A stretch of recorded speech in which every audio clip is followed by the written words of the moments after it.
وَلَقَدْ يَسَّرْنَا الْقُرْآنَ لِلذِّكْرِ فَهَلْ مِن مُّدَّكِرٍ۔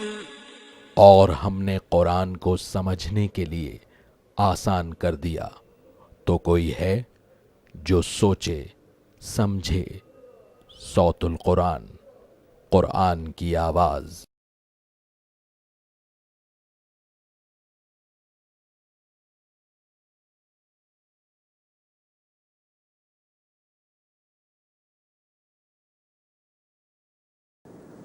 نحمده ونصلي على رسوله الكريم اما بعد فاعوذ بالله من الشيطان الرجيم بسم الله الرحمن الرحيم وقالوا أئذا كنا عظاما ورفاتا أئنا لمبعوثون خلقا جديدا قل كونوا حجارة أو حديدا أو خلقا مما يكبر في صدوركم فسيقولون من يعيدنا قل الذي فطركم أول مرة فسينغضون إليك رؤوسهم ويقولون متاه قل عسى أن يكون قريبا صدق اللہ العظیم۔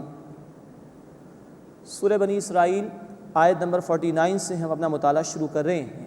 5ویں رکوع کا بیان جاری ہے اور آخرت کے انکار کرنے والے لوگوں کا ذکر آ رہا ہے۔ وَقَالُوا أَإِذَا كُنَّا عِظَامًا وَرُفَاتًا، اور انہوں نے کہا کہ کیا جب ہم ہڈیاں اور ریزہ ریزہ ہو جائیں گے، أَإِنَّا لَمَبْعُوثُونَ خَلْقًا جَدِيدًا، کیا ہم دوبارہ زندہ کیے جائیں گے؟ یہ کچھ لوگ وہ تھے جو آخرت کے حوالے سے شبہات میں مبتلا تھے یا انکار کر رہے تھے۔ قُلْ كُونُوا حِجَارَةً أَوْ حَدِيدًا، اے نبی صلی اللہ علیہ وسلم فرما دیجئے تم پتھر ہو جاؤ یا لوہا بن جاؤ، أَوْ خَلْقًا مِّمَّا يَكْبُرُ فِي صُدُورِكُمْ، یا کوئی اور مخلوق جو تمہارے خیالوں میں اس سے بھی بڑھ کر ہو۔ فَسَيَقُولُونَ مَن يُعِيدُنَا، پھر اب کہیں گے ہمیں کون زندہ کرے گا؟ قُلِ الَّذِي فَطَرَكُمْ أَوَّلَ مَرَّةٍ، اے نبی صلی اللہ علیہ وسلم فرما دیجئے جس نے تمہیں پہلی مرتبہ پیدا فرمایا وہی اللہ دوبارہ پیدا کرے گا تمہیں۔ فَسَيُنْغِضُونَ إِلَيْكَ رُؤُوسَهُمْ، تو وہ اے نبی صلی اللہ علیہ وسلم آپ کی طرف اپنے سر ہلائیں گے، مراد انکار کریں گے۔ وَيَقُولُونَ مَتَىٰ، اور کہیں گے یہ کب ہوگا؟ قُلْ عَسَىٰ أَن يَكُونَ قَرِيبًا، آپ فرما دیجئے شاید وہ قریب ہی ہو۔ یوم یدعوکم، جس دن وہ تمہیں پکارے گا، فتستجیبون بحمدہ، تو تم اس کی تعریف کے ساتھ حمد کے ساتھ تعمیل کرو گے۔ اللہ پکارے گا تمہیں قیامت کے دن، دوبارہ زندگی عطا فرمائے گا اور تم تسبیح بیان کرتے ہوئے اس کے حضور جمع ہو جاؤ گے۔ وَتَظُنُّونَ إِن لَّبِثْتُمْ إِلَّا قَلِيلًا، اور تم خیال کرو گے کہ دنیا میں رہے ہو صرف تھوڑی ہی سی دیر۔ سورۃ النازعات آخری آیت ہے۔ کأنہم یوم یرونہا لم یلبثوا الا عشیۃ او ضحاہا، جب انسان جو کہ مجرم ہوگا، نافرمان ہوگا، دیکھے گا اس دن قیامت کو تو سمجھے گا دنیا میں صبح کی چند گھڑیاں بسر کر کے آیا ہے یا شام کے چند لمحات گزار کر آیا ہے۔ یہ ہے کہ بالآخر موت آنی ہے، قیامت برپا ہوگی، اللہ کے حضور جواب دہی ہے۔ اللہ ہمیں آخرت کی فکر کرنے اور اس دنیا میں آنکھوں کے بند ہونے سے پہلے اس اصل زندگی کی تیاری کی توفیق عطا فرمائے۔ اس کے بعد 6واں رکوع سورہ مبارکہ کا شروع ہو رہا ہے۔ اس میں داعی دین کے لیے ہدایات ہیں اور مشرکین کی نفی کی گئی ہے، ان کو عذاب کی وعیدیں سنائی گئی ہیں، اور یہ بتایا گیا ہے کہ جو مطالبات کر رہے ہیں فرمائشی معجزے کی وہ کیوں نہیں دیا جا رہا۔ وَقُلْ لِعِبَادِي يَقُولُوا الَّتِي هِيَ أَحْسَنُ، اور اے میرے نبی صلی اللہ علیہ وسلم میرے بندوں سے فرما دیجئے کہ وہ بات وہ کہیں جو سب سے عمدہ ہو۔ إِنَّ الشَّيْطَانَ يَنزَغُ بَيْنَهُمْ، بے شک شیطان ان کے درمیان فساد ڈال دیتا ہے۔ إِنَّ الشَّيْطَانَ كَانَ لِلْإِنسَانِ عَدُوًّا مُبِينًا، بے شک شیطان انسان کا کھلا دشمن ہے۔ یہ اللہ کے رسول صلی اللہ علیہ وسلم کے ذریعے سے صحابہ کرام کو اور ہمیں ہدایت دی گئی ہے کہ جب بندہ دین کی دعوت کا کام کر رہا ہو تو شیطان کبھی نہیں چاہے گا یہ کام آگے بڑھے، وہ ورغلانے کی کوشش کرتا ہے، وہ انسان کو دین کی دعوت سے روکنے کی کوشش کرتا ہے۔ تو اللہ تعالیٰ کہہ رہے ہیں کہ میرے نبی صلی اللہ علیہ وسلم میرے بندوں سے کہہ دیجئے عمدہ بات کہیں۔ سورہ حامیم السجدہ آیت نمبر 34 میں ذکر ہے ادفع باللتی ہی احسن، برائی کا جواب بھلائی سے دو۔ فَإِذَا الَّذِي بَيْنَكَ وَبَيْنَهُ عَدَاوَةٌ كَأَنَّهُ وَلِيٌّ حَمِيمٌ، پھر تم دیکھو گے کہ تمہارے اور جس کے درمیان دشمنی تھی وہ تمہارا گرم جوش دوست بن جائے۔ تو دین کی دعوت کے دوران ایک داعی دین کو اپنی انا کو فنا کرنا ہوتا ہے اور برائی کا جواب بھلائی سے دینا ہوتا ہے، تبھی شیطان کے حملے سے ہم بچ سکیں گے۔ ربکم اعلم بکم، تمہارا رب تمہیں خوب جانتا ہے، ان یشاء یرحمکم او ان یشاء یعذبکم، چاہے تو وہ تم پر رحم فرمائے، چاہے تو تمہیں عذاب دے۔ وما ارسلناک علیہم وکیلا، اور اے نبی صلی اللہ علیہ وسلم ہم نے آپ کو ان پر داروغہ بنا کر نہیں بھیجا۔ مراد یہ کہ زبردستی بنوانا آپ کی ذمہ داری نہیں، یہی بات آئی ہے سورۃ الغاشیہ آیت نمبر 20 اور 21 میں، فذکر، اے نبی تذکیر کیجئے، انما انت مذکر، آپ نصیحت کرنے والے ہیں، لست علیہم بمسیطر، آپ ان پر داروغہ نہیں ہیں، بالجبر قبول کرانا آپ کی ذمہ داری نہیں ہے۔ وَرَبُّكَ أَعْلَمُ بِمَنْ فِي السَّمَاوَاتِ وَالْأَرْضِ، اور آپ کا رب خوب جانتا ہے جو کوئی آسمانوں میں ہے اور زمین میں ہے۔ وَلَقَدْ فَضَّلْنَا بَعْضَ النَّبِيِّينَ عَلَى بَعْضٍ، اور یقیناً ہم نے بعض انبیاء کو بعض پر فضیلت دی۔ یہ ذکر پہلے بھی آ چکا ہے سورۃ البقرہ آیت نمبر 253 میں، تیسرے پارے کے آغاز۔ انبیاء کے درمیان باہمی فضیلت یہ تو قرآن سے ثابت ہے، لیکن کسی ایک کے انکار سے تمام رسولوں کا انکار لازم آ جائے گا۔ اہل ایمان کا قول ہم پڑھ چکے، سورۃ البقرہ آیت نمبر 285، لا نفرق بین احد من رسولی، ہم اللہ کے رسولوں میں سے کسی ایک میں بھی تفریق نہیں کرتے۔ وَلَقَدْ فَضَّلْنَا بَعْضَ النَّبِيِّينَ عَلَى بَعْضٍ، اور یقیناً ہم نے بعض انبیاء کو بعض پر فضیلت دی۔ وَآتَيْنَا دَاؤُودَ الزَّبُورَ، اور ہم نے داؤد علیہ السلام کو زبور عطا کی۔ قُلِ ادْعُوا الَّذِينَ زَعَمْتُم مِّن دُونِهِ، اے نبی صلی اللہ علیہ وسلم کہیے، پکارو انہیں جن کو تم اللہ کے سوا گمان کرتے ہو کہ وہ معبود ہیں۔ فَلَا يَمْلِكُونَ كَشْفَ الضُّرِّ عَنْكُمْ وَلَا تَحْوِيلًا، بس وہ اختیار نہیں رکھتے تم سے تکلیف کو دور کرنے کا اور نہ ہی اس کو ٹالنے کا۔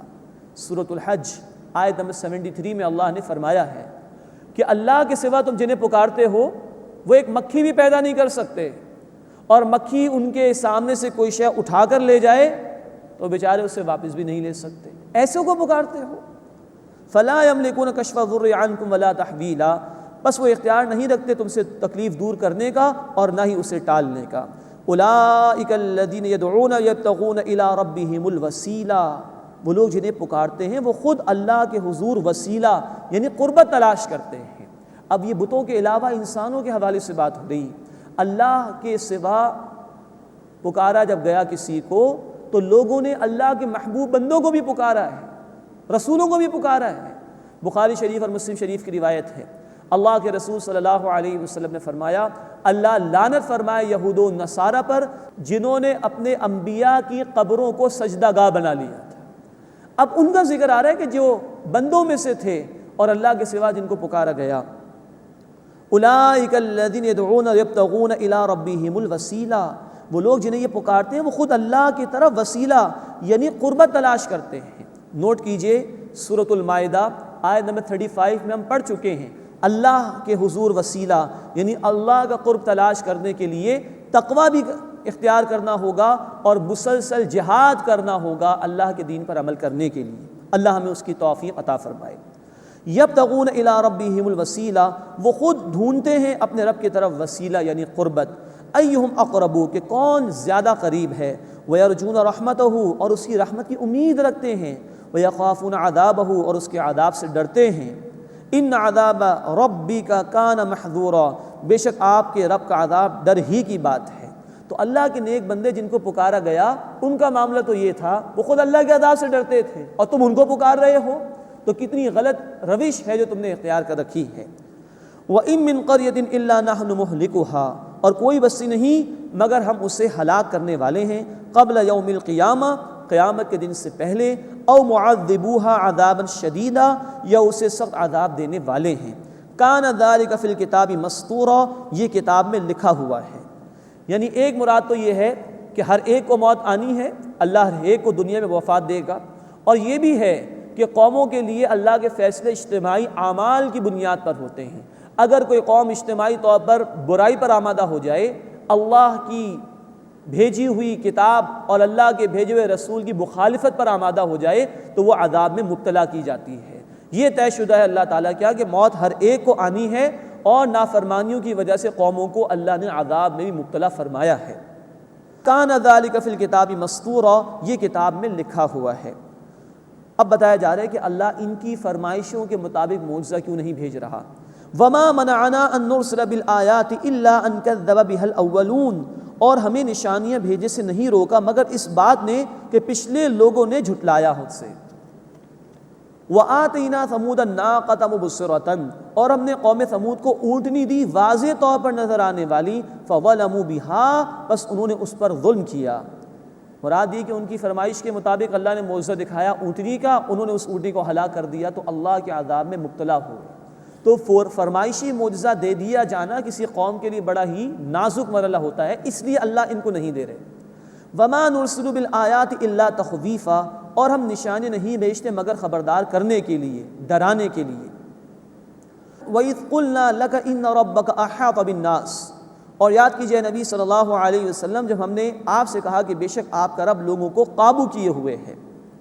وَمَا جَعَلْنَا الرُّؤْيَا الَّتِي أَرَيْنَاكَ إِلَّا فِتْنَةً لِلنَّاسِ، اور جو کچھ مشاہدہ اے نبی صلی اللہ علیہ وسلم ہم نے آپ کو کرایا وہ نہیں تھا مگر لوگوں کے لیے آزمائش۔ یہ معراج کے واقعے کی طرف اشارہ ہے۔ گویا خود قرآن نے کہا کہ یہ اتنا عظیم واقعہ تھا کہ بعض لوگوں کے لیے یہ فتنے کا ذریعہ بن گیا، آزمائش کا ذریعہ بن گیا۔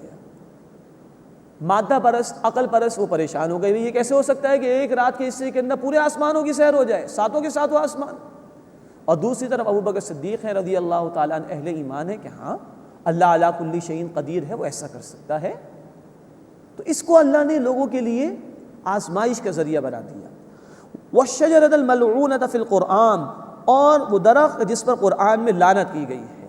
یہ اشارہ ہے زقوم کے درخت کی طرف۔ سورہ دخان آیت نمبر 43 میں اس کا ذکر ہے کہ یہ درخت جہنمیوں کا کھانا ہوگا، کانٹے دار ہوگا۔ اس پر مشرکین نے اعتراض کر دیا کہ ایک طرف آگ سے ڈراتے ہیں اور دوسری طرف کہتے ہیں کہ آگ کے اندر، جہنم کے اندر درخت بھی اگے گا، جبکہ آگ لکڑی کو جلا دیتی۔ یہ ہے آزمائش کا معاملہ۔ عقل پرست لوگ اللہ کے بیان کردہ ان معاملات کو اپنی عقل کی کسوٹی پر پرکھنے کی کوشش کرتے ہیں۔ ان کی عقل محدود ہوتی ہے اور وہ سمجھتے ہیں کہ معاذ اللہ، اللہ بھی محدود ہے، اللہ بھی ان اسباب کا پابند ہے، کاز اینڈ ایفیکٹ ریلیشن شپ کا، معاذ اللہ نہیں، اللہ علی کل شیء قدیر ہے۔ یہ اسباب ہے، انسان ان کے پابند ہے، اللہ مسبب الاسباب ہے، اللہ ان کا پابند نہیں۔ تو وہ درخت ہوگا جہنم کے اندر، آگ کے بیچوں بیچ ہوگا اور جہنمیوں کو کھانا ہوگا۔ اللہم اجرنا من النار، اے اللہ ہمیں آگ کے عذاب سے محفوظ فرما۔ تو یہ واقعہ معراج بھی اور یہ زقوم کا درخت، اس کو لوگوں کے لیے آزمائش بنا دیا گیا۔ وَنُخَوِّفُهُمْ، اور ہم انہیں ڈراتے ہیں، فَمَا يَزِيدُهُمْ إِلَّا طُغْيَانًا كَبِيرًا، اور یہ ڈرانا ان میں اضافہ نہیں کرتا مگر بڑی سرکشی کا۔ جتنا ان کو خبردار کیا جا رہا ہے، جتنا ان کو ڈرایا جا رہا ہے، اتنا یہ ہر دھرم ہوتے چلے جا رہے ہیں، نافرمانی میں آگے بڑھتے چلے جا رہے ہیں۔ اس کے بعد اس سورہ مبارکہ کا 7واں رکوع آ رہا ہے۔ اس میں آدم علیہ السلام کا واقعہ آیا ہے اور ابلیس کا بھی ذکر ہے۔ نوٹ فرمائیں کہ یہ واقعہ قرآن حکیم میں 7 مرتبہ بیان ہوا ہے۔ اب ترتیب کے اعتبار سے یہ 4تھی مرتبہ اس مقام پر آ رہا ہے۔ وَإِذْ قُلْنَا لِلْمَلَائِكَةِ اسْجُدُوا لِآدَمَ، اور یاد کرو جب ہم نے فرشتوں سے کہا کہ آدم کو سجدہ کرو، فَسَجَدُوا إِلَّا إِبْلِيسَ، تو ان سب نے سجدہ کیا سوائے ابلیس کے۔ یہ فرشتوں میں سے نہیں تھا۔ سورہ کہف آیت نمبر 50 میں ذکر ہے کہ یہ جنات میں سے تھا۔ بہرحال ابلیس نے سجدہ کرنے سے انکار کیا۔ قَالَ أَأَسْجُدُ لِمَنْ خَلَقْتَ طِينًا، اس نے کہا کہ میں اسے سجدہ کروں جسے تو نے مٹی سے پیدا کیا ہے۔ اب یہ اللہ کے حکم کے مقابلے میں اپنی عقل کو ترجیح دینے والی بات۔ اس کو مٹی سے پیدا کیا، میں آگ سے بنا ہوا ہوں، میں افضل ہوں، یہ کمتر ہے، میں سجدہ کیوں کروں؟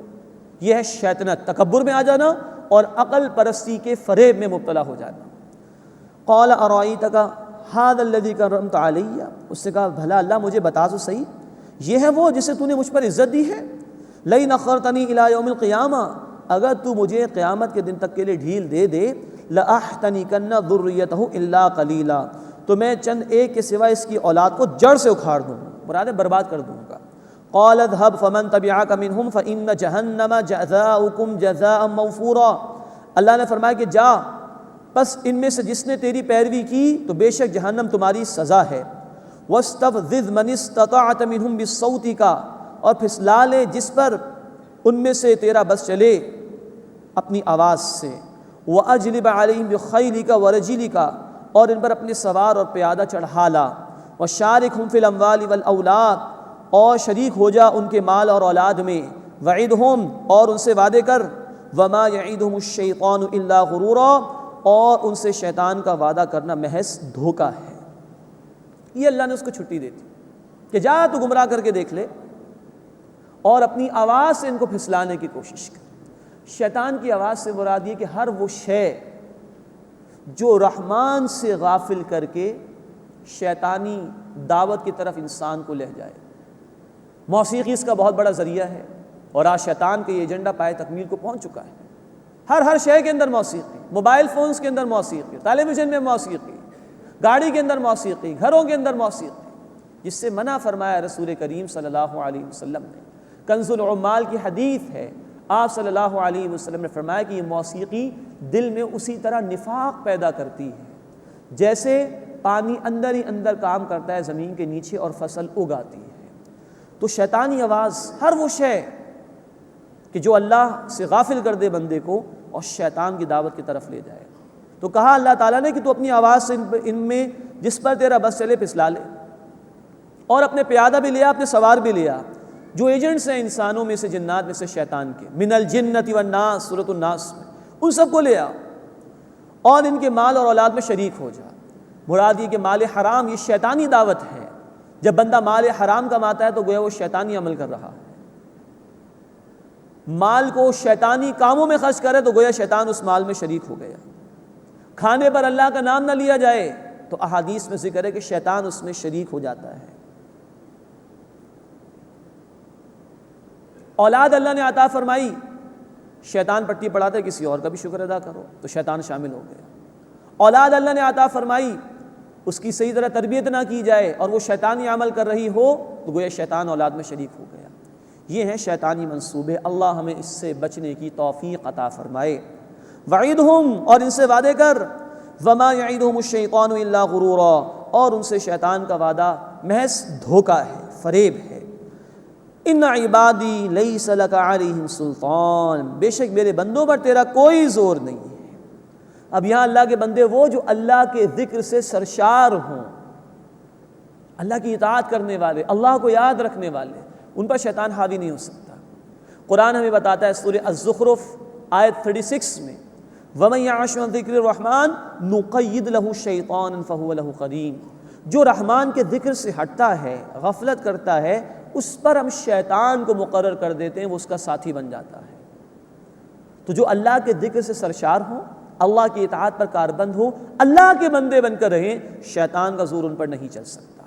نوٹ فرمائیے، اگر اللہ نے شیطان کو اتنی مہلت اور ڈھیل دی ہے کہ وہ انسان کو بہکانے کی کوشش کرے، تو اسی اللہ نے اپنا دروازہ کھولا ہے کہ آؤ میری طرف آ جاؤ، مجھ سے پناہ طلب کر لو۔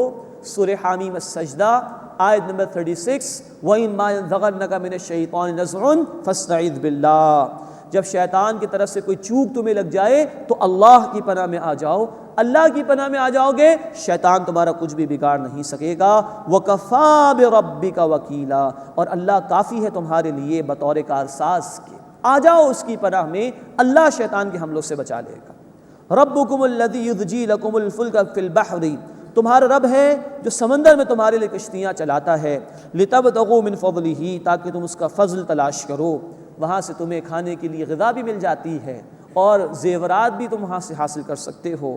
اِنَّهُ كَانَ بِكُمْ رَحِيمًا، بے شک وہ تم پر بہت رحم فرمانے والا ہے۔ اب فطرت انسانی کا بیان ہے کہ اللہ کی توحید، اللہ کی پہچان انسان کے اندر ان بلٹ موجود ہے۔ وَإِذَا مَسَّكُمُ الضُّرُّ فِي الْبَحْرِ، اور جب سمندر میں تمہیں تکلیف پہنچتی ہے، ضَلَّ مَن تَدْعُونَ إِلَّا إِيَّاهُ، تو گم ہو جاتے ہیں وہ جنہیں اس کے سوا تم پکارتے ہو۔ فَلَمَّا نَجَّاكُمْ إِلَى الْبَرِّ، پھر جب وہ تمہیں بچا لاتا ہے خشکی کی طرف، أَعْرَضْتُمْ، پھر تم اعراض کرتے ہو، ناشکرے ہو جاتے ہو، اس کا شکر ادا نہیں کرتے۔ وَكَانَ الْإِنسَانُ كَفُورًا، اور انسان بڑا ہی ناشکرا ہے۔ یہ ہے اصل مسئلہ کہ توحید یہ ہے کہ انسان کی فطرت میں یہ چیز موجود ہے کہ مشکل کشا اللہ ہے۔ مشرکین کے متعلق بھی قرآن نے کہا، سورۃ العنکبوت آیت نمبر 65، جب کشتی سمندر میں بھنور میں پھنس گئی، طوفان آ گیا، تو ایک اللہ کو پکارتے ہیں، لیکن مسئلہ ہے کہ اللہ بچا تو لیتا ہے بندے کو، مشکلات سے نکال تو دیتا ہے، اس کے بعد بندہ ناشکرا ہو جاتا ہے، اللہ کو یاد نہیں کرتا۔ وَكَانَ الْإِنسَانُ كَفُورًا، اور انسان بڑا ہی ناشکرا ہے۔ اللہ ہمیں اپنی ناشکری سے بچائے اور اپنی عطا کردہ نعمتوں پر ہمیں شکر ادا کرنے کی توفیق دے۔ جو احسان اللہ ہم پر فرماتا ہے، ہمیں بیماریوں سے بچا کر، ہمیں نقصانات سے بچا کر، اللہ اس پر ہمیں اپنا شکر ادا کرنے کی توفیق عطا فرمائے۔ اب اس کے بعد عذاب کی وعیدیں اور ڈراوے بیان ہو رہے ہیں۔ افامنتم ان یخسف بکم جانب البر، تو کیا تم بے خوف ہو گئے ہو کہ وہ اللہ زمین میں دھسا دے تمہیں خشکی کی طرف لے جا کر، او یرسل علیکم حاصبا، یا تم پر پتھر برسانے والی آندھی بھیج دے، ثم لا تجدوا لکم وکیلا، پھر تم اپنے لیے کوئی کارساز نہیں پاؤ گے۔ کیا بے خوف ہو گئے ہو اللہ کی پکڑ سے؟ ام امنتم ان یعیدکم فیہ تارۃ اخری، یا تم بے فکر ہو گئے ہو کہ وہ دوبارہ تمہیں سمندر میں لے جائے، فیرسل علیکم قاصفا من الریح، پھر تم پر تیز آندھی بھیج دے، فیغرقکم بما کفرتم، پھر تمہیں ناشکری کے بدلے میں غرق کر دے، ثم لا تجدوا لکم علینا بہ تبیعا، پھر تم اپنے لیے اس پر ہمارا کوئی پیچھا کرنے والا نہ پاؤ۔ کیا تم بے خوف ہو گئے ہو اللہ سے؟ جس نے ایک دفعہ نجات دے دی تمہیں، وہ دوبارہ تمہیں غرق کرنے پر قادر نہیں ہے کیا وہ موت دینے پر قادر نہیں ہے؟ وہ تمہاری پکڑ فرمانے پر قادر نہیں ہے؟ سوچنا چاہیے انسان کو۔ اللہ ہمیں غور و فکر کی دعوت دے اور اپنے عذاب سے محفوظ فرمائے اور اپنا شکر ادا کرنے کی توفیق عطا فرمائے۔ اس رکوع کے آغاز میں ہم نے دیکھا تھا کہ شیطان نے انسان پر لعن طعن کیا تھا اور اللہ کے سامنے تکبر کا اظہار کیا تھا۔ اب انسان کی عظمت کیا ہے اللہ کی نگاہوں میں، اس کا ذکر آ رہا ہے۔ وَلَقَدْ كَرَّمْنَا بَنِي آدم، اور یقیناً ہم نے اولاد آدم کو عزت عطا فرمائی۔ وَحَمَلْنَاهُمْ فِي الْبَرِّ وَالْبَحْرِ، اور ہم نے انہیں خشکی اور سمندر میں سواری عطا کی۔ وَرَزَقْنَاهُمْ مِنَ الطَّيِّبَاتِ، اور ہم نے انہیں پاکیزہ چیزوں میں سے رزق عطا فرمایا۔ وَفَضَّلْنَاهُمْ عَلَى كَثِيرٍ مِّمَّنْ خَلَقْنَا تَفْضِيلًا، اور ہم نے انہیں اپنی بہت سی مخلوق پر بڑائی عطا فرما کر فضیلت دی۔ یہ ہے انسان کی فضیلت۔ اللہ نے انسان کو اشرف المخلوقات پیدا کیا ہے، کہا تمام مخلوقات پر فضیلت دی، سواریاں عطا فرمائیں خشکی میں بھی اور سمندر میں بھی، پاکیزہ رزق عطا فرمایا، اور کثیر مخلوق جو اللہ نے پیدا فرمائی اس پر فضیلت دی۔ ہم پڑھ چکے اس کی رکوع کے آغاز میں کہ آدم کو یعنی انسان کو سجدہ کرایا گیا ہے فرشتوں سے، یہ اللہ نے مقام دیا انسان۔ یہی ذکر آیا سورۃ التین آیت نمبر 4 میں، لَقَدْ خَلَقْنَا الْإِنسَانَ فِي أَحْسَنِ تَقْوِيمٍ، بے شک ہم نے انسان کو بہترین اندازے میں پیدا کیا۔ لیکن نوٹ فرمائیے، یہی قرآن بتاتا ہے سورۃ التین کی آیت نمبر 5 میں، ثُمَّ رَدَدْنَاهُ أَسْفَلَ سَافِلِينَ، پھر ہم نے انتہائی پستی میں انسان کو ڈال دیا۔ انسان کو اللہ نے عقل اور شعور عطا فرمایا، اللہ نے انسان میں اپنی روح میں سے کچھ پھونکا ہے، اس کے لیے کتابیں نازل فرمائی، رسولوں کو بھیجا۔ اس سب کے بعد اگر انسان اپنی زندگی کے مقصد کو نہ سمجھے، اللہ کی اطاعت اختیار نہ کرے، تو اس سے بدتر کوئی مخلوق نہیں ہو سکتی۔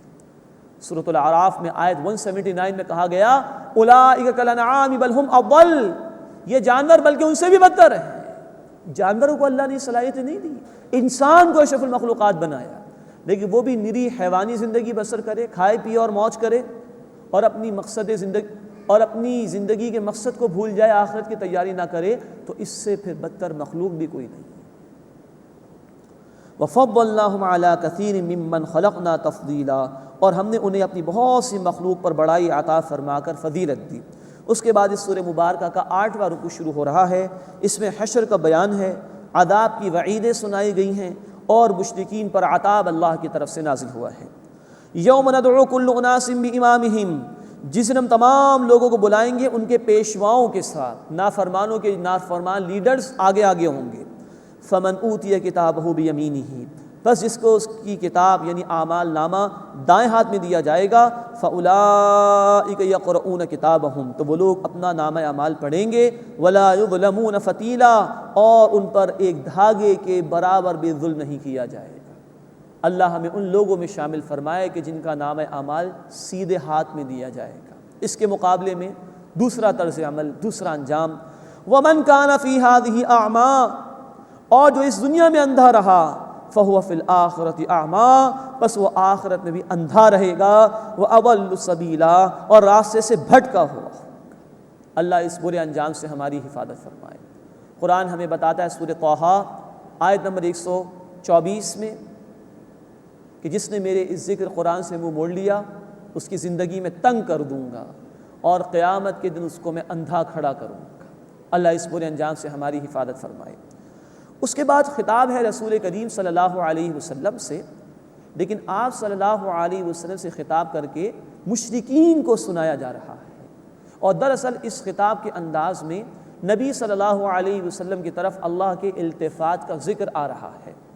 وہ طرح طرح کے مطالبات کر رہے تھے، لیکن اللہ تعالیٰ نے وعدے فرما دیا کہ ہمارے رسول صلی اللہ علیہ وسلم حق سے پیچھے ہٹنے والے نہیں۔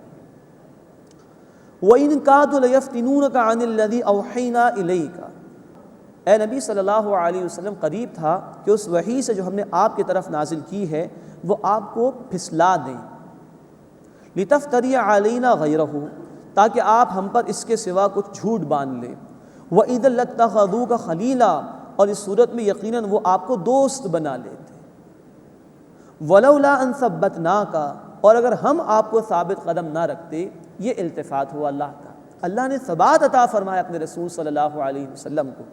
وَلَوْلَا أَن ثَبَّتْنَاكَ، اور اگر ہم آپ کو ثابت قدم نہ رکھتے، لَقَدْ كِدْتَ تَرْكَنُ إِلَيْهِمْ شَيْئًا قَلِيلًا، تو یقیناً آپ ان کی طرف کچھ مائل ہونے لگے تھے۔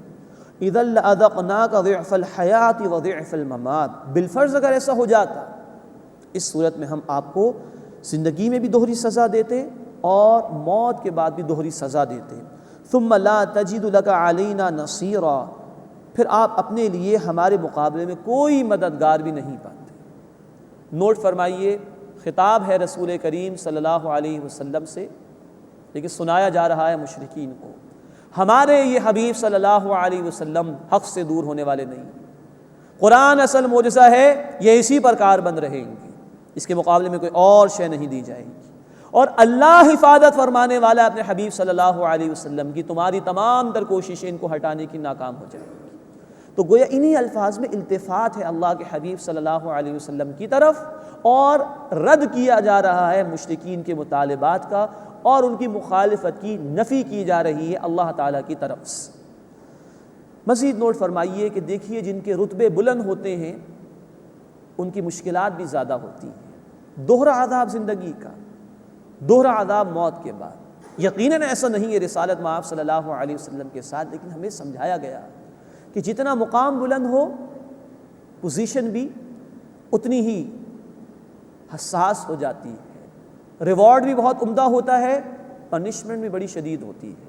یہی کچھ بیان ہوا ہے ازواج مطہرات کے حوالے سے۔ سورۃ الاحزاب آیت نمبر 30 میں بیان ہے کہ بالفرض اگر ازواج مطہرات میں سے کوئی برائی کا ارتکاب کرتی تو دوہری سزا، اور اسی سورۃ الاحزاب میں آیت نمبر 31 میں بیان ہے کہ ازواج مطہرات میں سے کوئی بھی نیک عمل کریں گی تو اللہ دوہرا ثواب عطا فرمائے گا۔ اصل میں یہ مقام کو واضح کیا گیا ہے کہ جتنا اونچا مقام مشکلات بھی اتنی زیادہ، انعام بھی اتنا زیادہ ہے، اور اگر اللہ نہ کرے کوئی پکڑ کا معاملہ تو وہ بھی شدید ہے۔ لیکن یہ امت کو اصل میں سنایا گیا کہ وہ اپنے مقام کو بھی سمجھے کہ اس امت کو اللہ نے بہترین امت قرار دیا ہے، اگر یہ نافرمانی پر آ جائے تو سزا بھی بڑی شدید ہوگی، اور ہاں یہ امت اپنی ذمہ داری کی ادائیگی پر آ جائے تو بڑے انعامات اللہ کی طرف سے۔ سورہ آل عمران آیت نمبر 110 ہمیں کہا گیا تم بہترین امت ہو، لوگوں کے لیے تمہیں پیدا کیا گیا ہے، تم نیکی کا حکم دو گے اور برائی سے منع کرو گے۔ تو ہمیں اپنے مقام کا بھی احساس کرنا چاہیے، اللہ ہمیں اس کی ذمہ داری ادا کرنے کی توفیق عطا فرمائے۔ اب مزید التفات آ رہا ہے رسول کریم صلی اللہ علیہ وسلم کے لیے، وَإِن كَادُوا لِيَسْتَفِزُّونَكَ مِنَ الْأَرْضِ، اور قریب تھا کہ وہ آپ کو کمزور کر کے اس زمین سے پھسلا دیں، لِيُخْرِجُوكَ مِنْهَا، تاکہ آپ کو یہاں سے نکال دیں، وَإِذًا لَا يَلْبَثُونَ خِلَافَكَ إِلَّا قَلِيلًا، اور اس صورت میں تو وہ آپ کے پیچھے نہیں ٹھہر پاتے مگر بہت ہی کم۔ اب یہ التفات اللہ کے رسول صلی اللہ علیہ وسلم کے لیے کہ یہ مشرکین مکہ کی کوششیں ہو رہی ہیں آپ کو اس سرزمین یعنی مکہ سے نکالنے کی، اگر یہ کامیاب ہو جائیں اس میں، یعنی کہ ہجرت کا معاملہ ہو جائے تو اس کے بعد یہ بچیں گے نہیں، اور ایسے ہی ہوا۔ بدر سے ہی ان کے اوپر اللہ کی عذاب کی قصے آنا شروع ہو گئیں، اور 70 مشرک مارے گئے، 70 قید کیے گئے غزوہ بدر کے موقع پر۔ سنت من قد ارسلنا قبلک من رسلنا، آپ سے پہلے جو رسول ہم نے بھیجے یہی طریقہ چلا آ رہا ہے، ولا تجد لسنتنا تحویلا، اور آپ ہمارے قانون میں کوئی تبدیلی نہیں پائیں گے۔ یعنی جب بھی قوموں نے رسولوں کی مخالفت کی، ان کو اپنے ہاتھ سے نکالنے کی کوشش کی، بالآخر وہ اللہ کے عذاب میں مبتلا ہو گئے۔ اس کے بعد 9واں رکوع اس سورہ مبارکہ کا شروع ہو رہا ہے۔ اس میں 5 نمازوں کے حوالے سے ذکر ہے۔ نماز تہجد کا بیان ہے، ہجرت کا بھی بیان ہے، غلبہ دین کا ذکر ہے، اور قرآن حکیم کے حوالے سے بھی گفتگو آئی ہے۔ اقم الصلاۃ لدلوک الشمس الی غسق اللیل، سورج کے ڈھلنے سے لے کر رات کے اندھیرے تک نماز قائم کیجیے۔ مراد ہے کہ زوال کا وقت، اس وقت ظہر کی نماز، اور رات تک عشاء کی نماز، یہ 4 نمازیں ہو گئیں۔ وقرآن الفجر، اور صبح کا قرآن، یہ نماز فجر کی طرف اشارہ ہے، اس لیے اللہ کے رسول صلی اللہ علیہ وسلم تمام فرض نمازوں میں سب سے طویل قرات فرماتے تھے فجر کی نماز میں۔ وقرآن الفجر، اور فجر کا قرآن یعنی نماز فجر۔ ان قرآن الفجر کان مشہودا، بے شک صبح کے قرآن کا مشاہدہ کیا جاتا ہے۔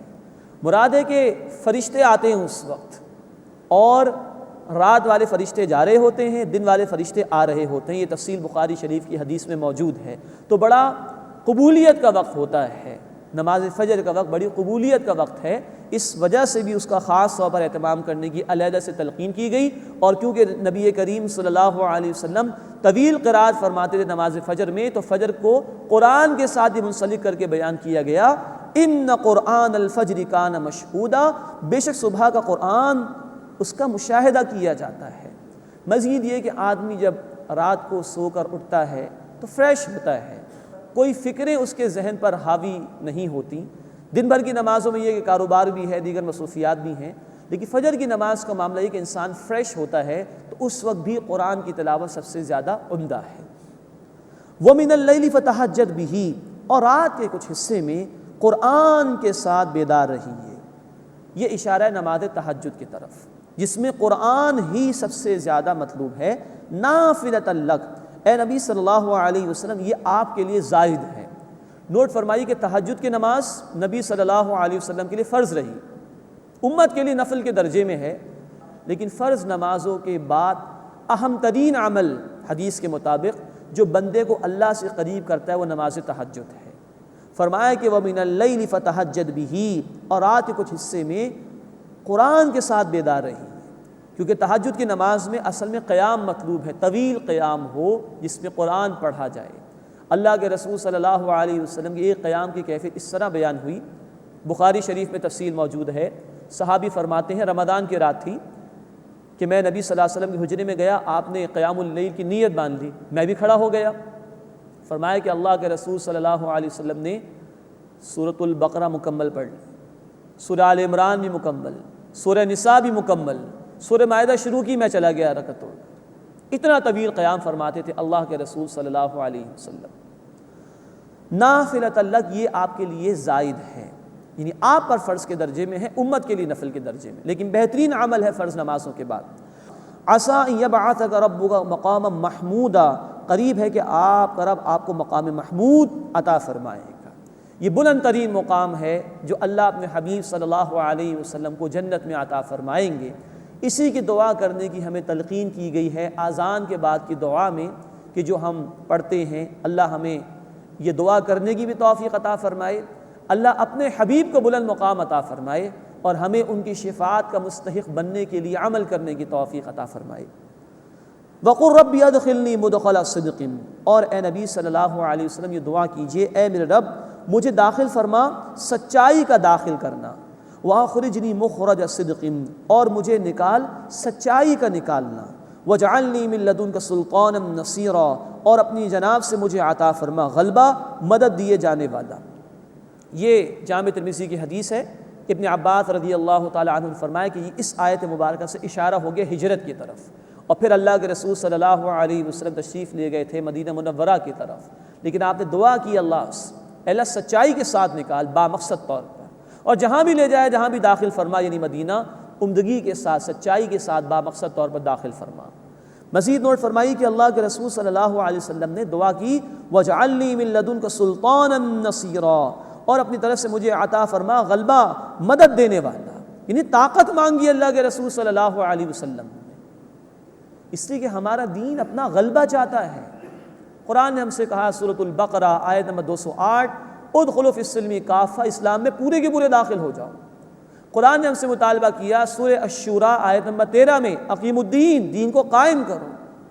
اسی کے دین قائم نہ ہو تو پورے دین پر عمل نہیں ہو سکتا، اور جزوی دین اللہ کے یہاں قابل قبول نہیں ہے۔ سورۃ البقرہ آیت 85 فرمایا گیا کہ کچھ باتوں پر عمل کرنا، دین کی کچھ پر عمل نہ کرنا، یہ قابل قبول نہیں، اس پر دنیا میں ذلت اور رسوائی اور آخرت میں شدید عذاب ہے۔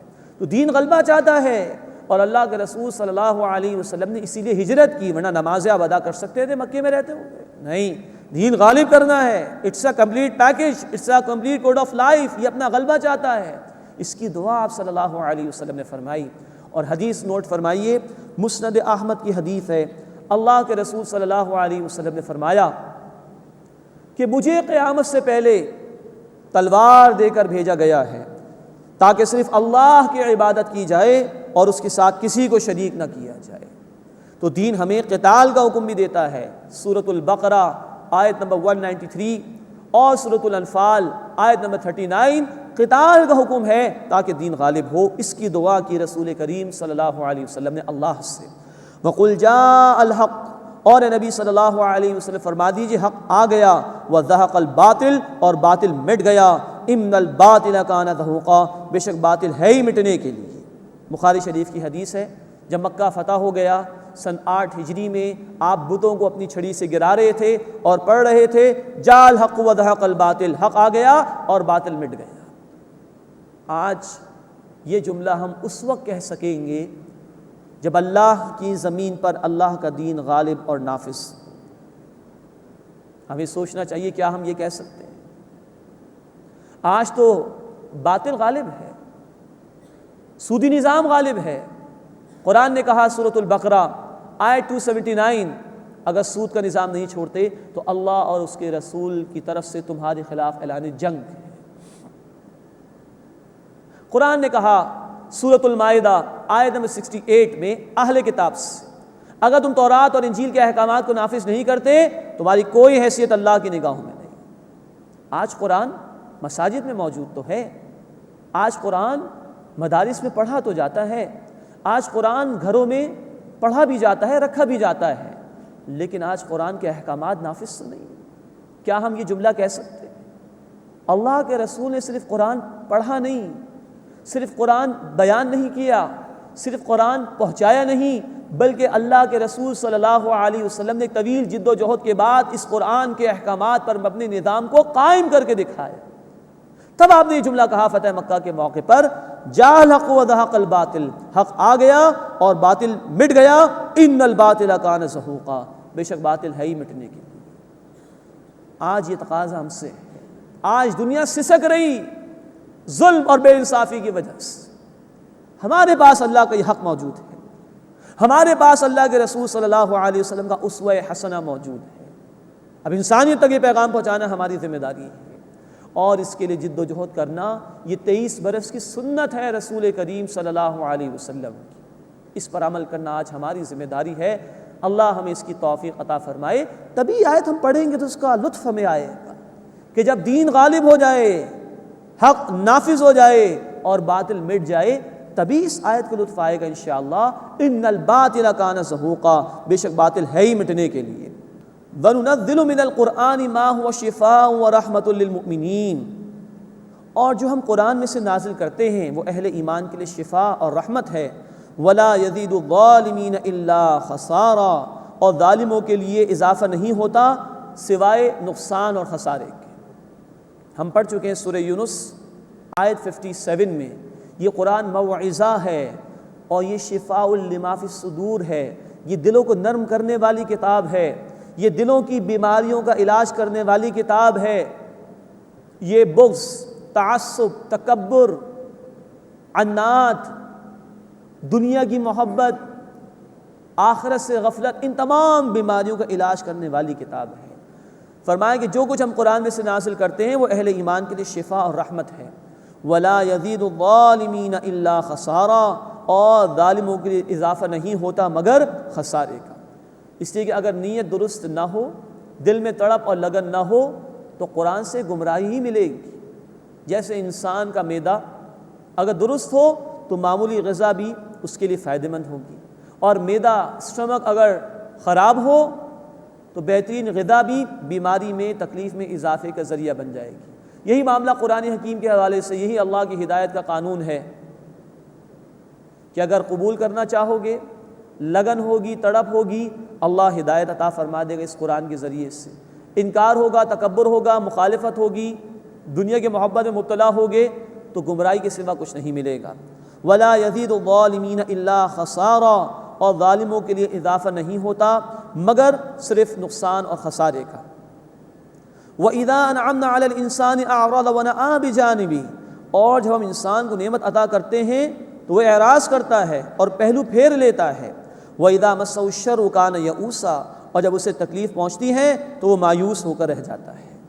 ایمان نہ ہو تو یہ طرز عمل سامنے آتا ہے، ذرا اللہ نعمت عطا فرما دے انسان بھول جاتا اللہ، اور ذرا تکلیف آ جائے تو مایوس ہو کر رہ جاتا ہے۔ جبکہ اہل ایمان کی شان یہ جو بخاری شریف میں الفاظ ہیں کہ جب مومن کو نعمت ملتی ہے تو وہ شکر ادا کرتا ہے، تکبر نہیں کرتا، اور مصیبت آتی ہے تو اللہ کا حکم سمجھتا ہے، صبر کرتا ہے، ہر معاملے میں خیر ہی خیر ہے اس کے لیے۔ لیکن ایمان نہ ہو تو پھر یہ گھٹیا کردار، پست کردار سامنے آتا ہے۔ قُلْ كُلٌّ يَعْمَلُ عَلَىٰ شَاكِلَتِهِ، اے نبی صلی اللہ علیہ وسلم فرما دیجئے ہر ایک اپنے ڈھب پر کام کر رہا ہے، اپنی وسعت کے مطابق کام کر رہا ہے۔ اللہ نے انسان کو پیدا فرمایا، اس کو مختلف فیکلٹیز بھی دی ہیں اور صلاحیتیں بھی دی ہیں، ہر ایک کی صلاحیت جدا ہے۔ کسی کو بہتر ماحول ملا دین کے اعتبار سے، کسی کو نافرمانی کا ماحول ملا، کسی کو مالی طور پر زیادہ نواز اللہ نے، کسی کو کم نواز، کسی کو ذہنی صلاحیت زیادہ دی، کسی کو کم دی۔ اللہ جانتا ہے کہ میں نے بندے کو کیا عطا کیا، اور اسی کے مطابق ہی اللہ کے ہاں ہماری اکاؤنٹیبلٹی، محاسبہ ہوگا۔ سورۃ البقرہ آیت 286 میں اللہ نے فرمایا لا یکلف اللہ نفسا الا وسعها، اللہ کسی انسان کو اس کی وسعت، اس کی کیپیسٹی سے زیادہ مکلف نہیں ٹھہراتا۔ تو اللہ دیکھ لے گا کہ انسان کو کیا ماحول ملا، کیسی صلاحیتیں ملیں، کیسے مواقع ملے، اس کے اعتبار سے ہی اللہ محاسبہ فرمائے گا۔ لیکن یہ ضرور دیکھنا چاہیے انسان کو کہ جتنی صلاحیت ہے اتنا تو وہ عمل کرنے کی کوشش کرے۔ قُلْ كُلٌّ يَعْمَلُ عَلَىٰ شَاكِلَتِهِ، اے نبی صلی اللہ علیہ وسلم فرما دیجئے ہر ایک اپنے ڈھب پر اپنی وسعت کے مطابق کام کرتا ہے۔ فَرَبُّكُمْ أَعْلَمُ بِمَنْ هُوَ أَهْدَىٰ سَبِيلًا، بس آپ کا رب خوب جانتا ہے اسے کہ کون سیدھے راستے پر ہے۔ اللہ ہمیں سیدھے راستے کی ہدایت عطا فرمائے۔ جو صلاحیت اللہ نے ہمیں عطا فرمائی ہیں اللہ اس کا بہترین استعمال کرتے ہوئے اپنی اطاعت کی توفیق ہمیں عطا فرمائے۔ آمین یا رب العالمین۔ وآخر دعوانا ان الحمد للہ رب العالمین۔